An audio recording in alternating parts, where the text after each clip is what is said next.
మేడి చెట్టుకు కళ్ళు మీరు తాగారా? మనం తాటి కళ్ళు, ఈత కళ్ళు, ఖర్జూర కళ్ళు చూసాం.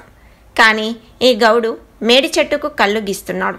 పెద్ద కొత్తపల్లి మండలం చిన్న కొత్తపల్లికి చెందిన శివ గౌడ్ గ్రామంలో ప్రతిరోజు ఉదయం సాయంత్రం 20 సీసాల మేడి కళ్ళు తీస్తున్నాడు. ఈ కళ్ళు తాగడానికి జనం ఉత్సాహం చూపుతున్నారని, దీన్ని తాగడం వల్ల ఒంటి నొప్పులు, కీళ్ల నొప్పులకు దివ్య ఔషధంగా పనిచేస్తుందని శివ గౌడ్ అంటున్నారు.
మొత్తం ఒకటే పిల్లలు ఒకటే మొత్తం ఒకటే